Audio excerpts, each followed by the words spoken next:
चलिए देखिए, ये आप लोगों के क्लास 10th के जो बच्चे हैं, कक्षा 10 के, यूपी बोर्ड से रिलेटिव जो बुकें हैं, और उसके लिए उसमें हिंदी काव्य में तमाम रचनाएं हैं, जिसके अंतर्गत एक पद है। पद की रचना है सूरदास कवि किए हैं। तो उसके कुछ अंश की मैं व्याख्या आप लोगों के सामने रख रहा हूँ।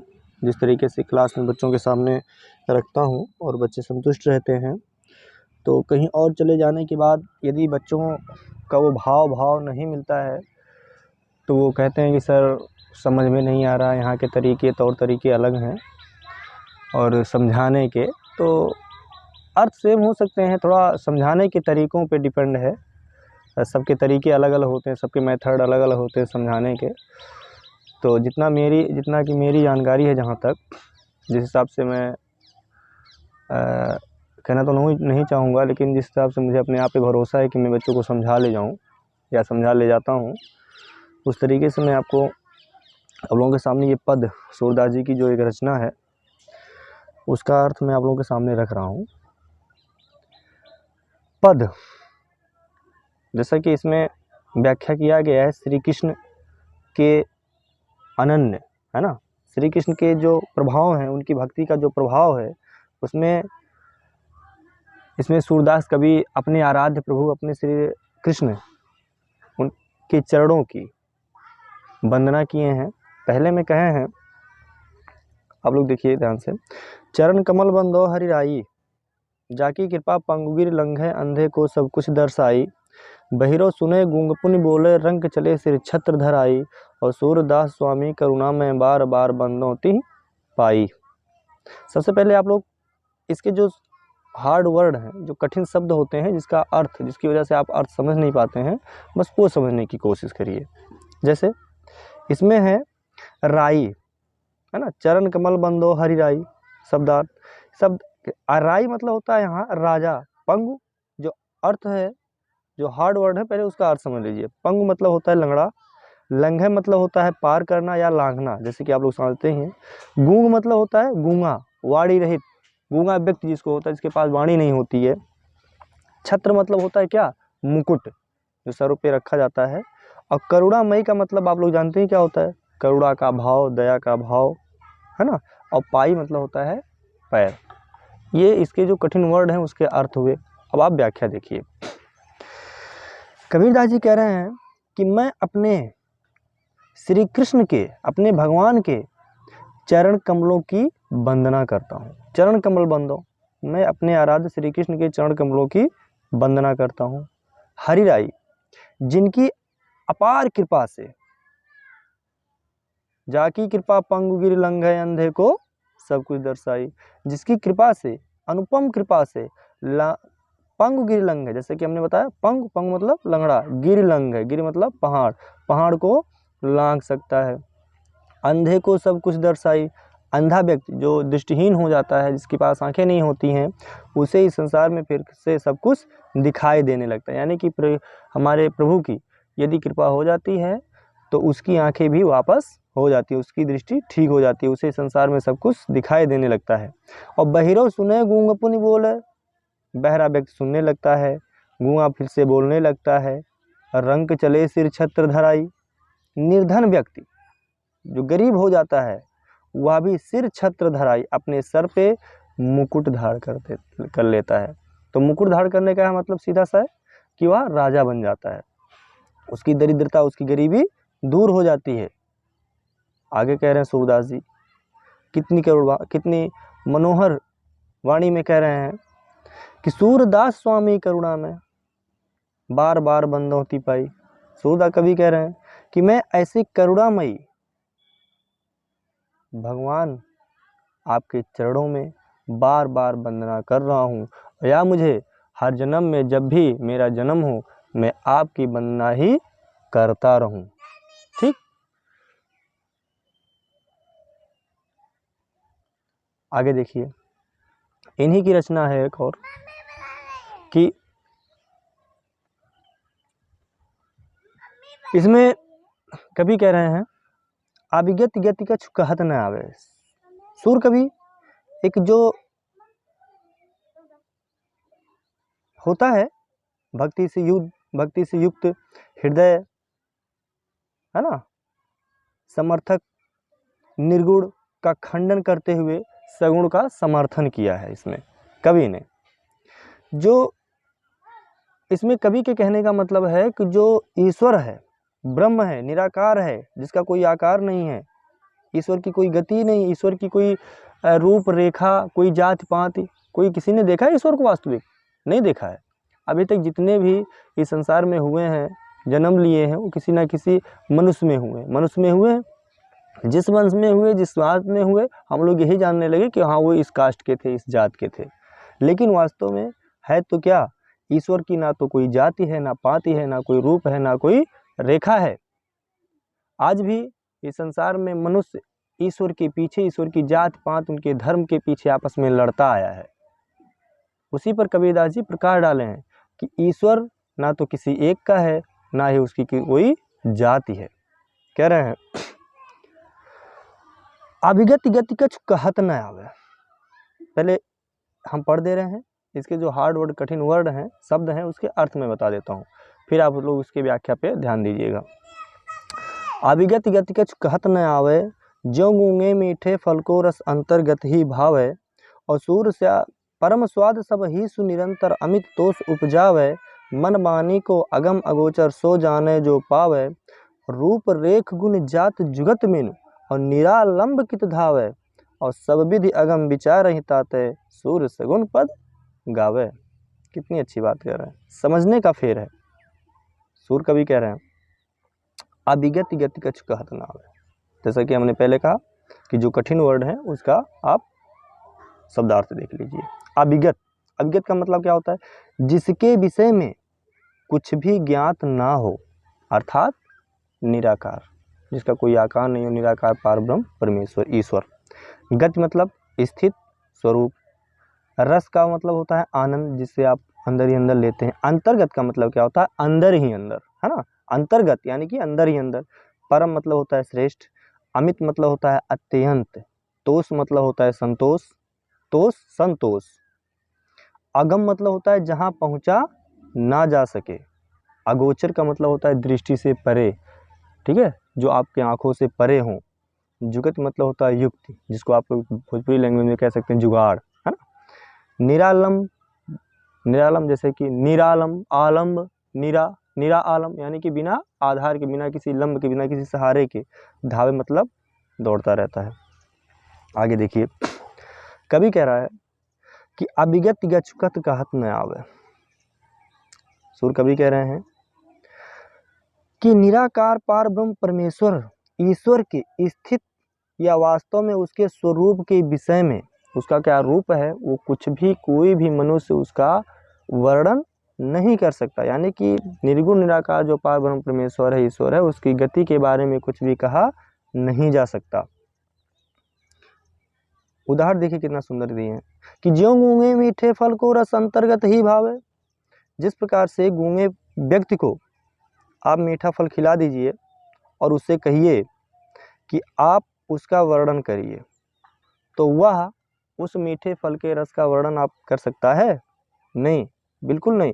सेम वैसा उसका आनंद, उस मीठे फल के रस का आनंद वह अंदर ही अंदर ले लेगा, लेकिन आप कहिए कि उसका वर्णन वो कर सके तो ये संभव नहीं है।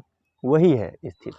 आप उस ईश्वर के प्रभाव का, उस ईश्वर की शक्तियों का आभास कर रहे हैं, उपयोग कर रहे हैं, लाभ प्राप्त कर रहे हैं, लेकिन उसका वर्णन अपने शब्दों में आप नहीं कर सकते। आगे, परम स्वाद सब ही सुनिरंतर अमित तोष उपजावे।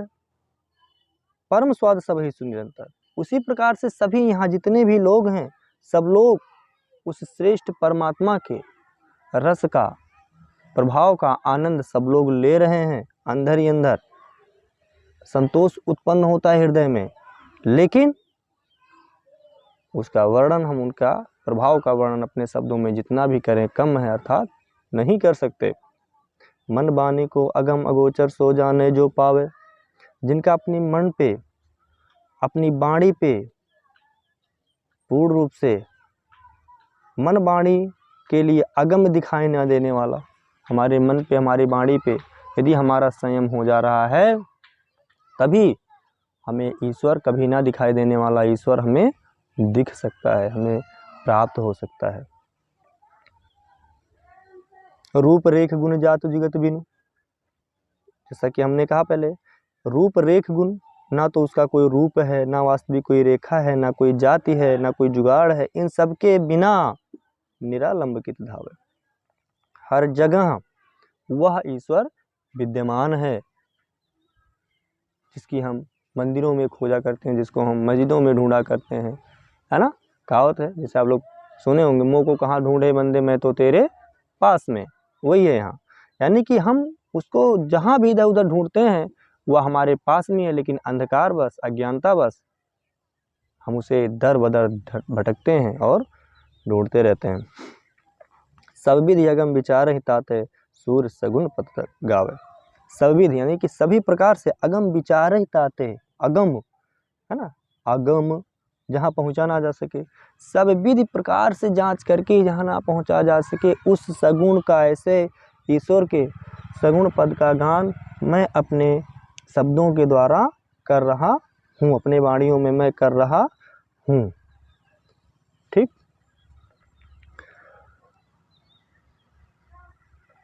आगे एक और है, श्री कृष्ण के जो वास्तविक स्वरूप है, जब वो जन्म लिए तो उनका जो बाल्यावस्था था, उस बाल्यावस्था का वर्णन इसमें कवि किए हैं। इसमें कवि कह रहा है कि श्री कृष्ण के अन्य अन्य भक्त थे सूर कवि, तो इसमें श्री कृष्ण के बाल वर्णन के क्षेत्र में कवि की तुलना, यानी कि सूरदास जी की तुलना कोई कर ही नहीं सकता। उसी बाल वर्णन का एक पद जो है, इसमें कवि एक छाप इस पद में रखे हैं, वो देखिए आप लोग, उसका अर्थ हम बता रहे हैं, ध्यान दीजिएगा। तीसरा है, आप लोगों के पद में, बुक में, किताबों में देखिएगा। किलकत कान घुटुरुहन यावत, जैसा कि सामने आप लोगों को दिख रहा है, किलकत कान घुटुरुहन यावत मणिमय कनक नंद कै आंगन बिंब पकड़ि बो धावत। और कबहू निरख हरिया पुछाह को करसो पकड़न चाहत। और किलक हंस तेरा दत दो दतियाँ पुनि पुनि तिहि औगाहत। और कनक भूमि पर कर पग छाया यह उपमा इक राजत। करि करि प्रतिपन प्रतिमन वसुधा प्रतिपद प्रतिमन वसुधा कमल बैठकी साजत। और बाल दशा सुख निरख जसोदा पुनि पुनि नंद बुलावत। अचरा तरलय ढक सूर के प्रभु को दूध पियावत। कभी कह रहा आगे, ध्यान दीजिए, इसमें कोई ऐसा वर्ड कठिन नहीं हमको लग रहा है जिसमें आपको ज़्यादा बताने की ज़रूरत पड़े। सारे शब्द जो हैं आपके अगल बगल से रिलेटिव हैं, आपकी दिनचर्या में प्रयोग होने वाले हैं, बस आप थोड़ा ध्यान दीजिए। जैसे बिंब मतलब आप जानते हैं परछाई होता है, राजत मतलब होता है सुशोभित होना, दतियाँ मतलब दांत होता है, अवगाहत वर्ड है जिसमें होता है सामने दिखाना या दिखना, आचरा मतलब होता है आंचल, और तर होता है तो तर के मतलब होता है नीचे। कभी कह रहा है किलकत कान घुटुरुहन यावत, किलकारी मारते हुए कभी कह रहा है, सूरदास जी कभी कह रहे हैं कि किलकत कान घुटुरुहन यावत, किलकारी मारते हुए कान्हा अर्थात श्री कृष्ण घुटनों के बल आ रहे हैं। मणिमय कनक नंद कै आंगन, मणिमय कनक मणियों एवं सोने से युक्त नंद कै आंगन, नंद बाबा के आंगन में, बिंब मतलब होता है परछाई, पकड़िबो पकड़ने के लिए, धावत मतलब दौड़ रहे हैं, अपनी बिंब अपनी परछाई को पकड़ने के लिए वो दौड़ रहे हैं। जैसा कि आप लोग जानते हैं, आप लोगों के घरों में छोटे बच्चे होते हैं, जब शाम के अंधेरे में जब वो कोई दीपक जल रहा होता है, कोई ट्यूबलाइट जल रही होती है, तो बच्चे अगर खेल रहे हैं, मगन हैं, दौड़ते हैं और अपनी परछाई को अपने हाथ से पकड़ना चाहते हैं। सेम वही स्थिति यहाँ कबीर सूरदास जी लिख रहे हैं कि बिंब पकड़िबो धावत, अपनी परछाई को वो पकड़ना चाह रहे हैं। कबहू निरख हरिया पुछाह को करसो पकड़न चाहत। कितनी मधुर बात लिख रहे हैं उनके बारे में, कितना वात्सल्य है, इतना कितना प्रेम है। कबहू निरख हरिया पुछाह को, कभी वो अपनी छाह अपनी परछाई को ही देख करके, निरख देख करके, करसो पकड़न चाहत, अपने हाथ से उसको पकड़ना चाह रहे हैं। किलक हंसते राजत दो दतियाँ पुनि पुनि तिहि औगाहत, किलकारी मारते हुए जब श्री कृष्ण हंसते हैं जैसे छोटे बच्चे होते हैं उनके 2 ही दांत जमे होते हैं आगे और पीछे, तो जब वो हंसते हैं तो पुनि पुनि तिहि अवगाहत, पुनि पुनि बार बार तिहि अवगाहत सामने आ जाते हैं, सामने स्पष्ट दिखाई देने लगते हैं। यानी कि श्री कृष्ण जब हंसते हैं, बार बार किलकारी मारते हैं, मग्न होते हैं, तो उनके दोनों दांत, मुख के जो दोनों दांत है वो बार बार सामने आ जाते हैं। कनक भूमि पर कर पग छाया, यह उपमा इक राजत। कनक भूमि पर कर पग छाया, कनक भूमि यानी कि आनंद बाबा के आंगन का जो स्वर्ण से निर्मित आंगन था, श्री कृष्ण की छाया को देखकर मन में यह उपमा उत्पन्न होता है कि मानो प्रत्येक मणि वहाँ की, यह उपमा इक राजत, वहाँ की प्रत्येक मणियाँ, प्रत्येक सोने की पृथ्वी जितनी भी वहाँ है सोने जड़ित धरती है, वह श्री कृष्ण के लिए कमल बैठ की साजत, कर कर प्रतिमन प्रतिमन वसुधा कमल बैठ की साजत। ऐसा लगता है कि श्री कृष्ण की ऐसी छवि को देख करके धरती वहाँ की श्री कृष्ण के पैरों के सामने कमल के समान कोमल आसन लगा देती है। बाल दशा सुख निरख जसोदा पुनि पुनि नंद बुलावत। ऐसे बाल सुख को देख करके माता जसोदा जब देखती हैं श्री कृष्ण को ऐसे रूप में मगन, तो बार बार नंद बाबा को बुलाने का प्रयास करती हैं, बुलाती भी हैं। जैसे घरों में, आप लोगों के घरों में होता, हम सबके घरों में होता, कोई छोटा बच्चा मगन है तो हम लोग बुलाते हैं उसको, खुश हो जाती है। तो अपने अगल बगल जो बड़े होते हैं उनको बुलाते हैं कि इधर आइए, है देखिए बच्चा कितना कैसा कर रहा है, कैसा है ना, सेम वही है। यानी कि बार बार नंद बाबा को बुलाने का प्रयास करती हैं, बुलाती हैं, और जैसे ही नंद बाबा आते हैं, अचरा तर लय ढक के सूर के प्रभु को दूध पिलाओ। ऐसे ही नंद बाबा का आंगन होता है, आगमन होता है, माता जसोदा श्री कृष्ण को प्रेम बस, दुलार बस अपने आंचल में उठा लेती हैं, गोद में उठा लेती हैं, और अपने आंचल पे ढक के श्री कृष्ण को दुलार करने लगती हैं, अपना दूध पिलाने लगती हैं। ठीक, ये पद के जो जितने भी हैं भाग, और नीति भक्त के दोहे भी काव्य में हैं, ये सारे तुलसी वन पथ पर, तुलसीदास जी की रचना वन पथ पर है अभी इसी में।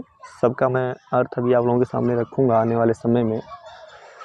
अगर आप लोगों का रहा संयम देखने में, रहा आप लोग लाइक करते रहे, देखते रहे, तो आगे भी हमारा प्रयास रहेगा कि आप लोगों के सामने रखें, आप देखें और लाभ उठाएं। क्योंकि ये सारे ऐसे हैं भाग जो बोर्ड के एग्ज़ाम में 100% फंसते हैं। हमने देखा है 7-8 सालों में, तो ये ज़रूर फंसते हैं। ठीक है, आप रिवाइज करिए। Thank you.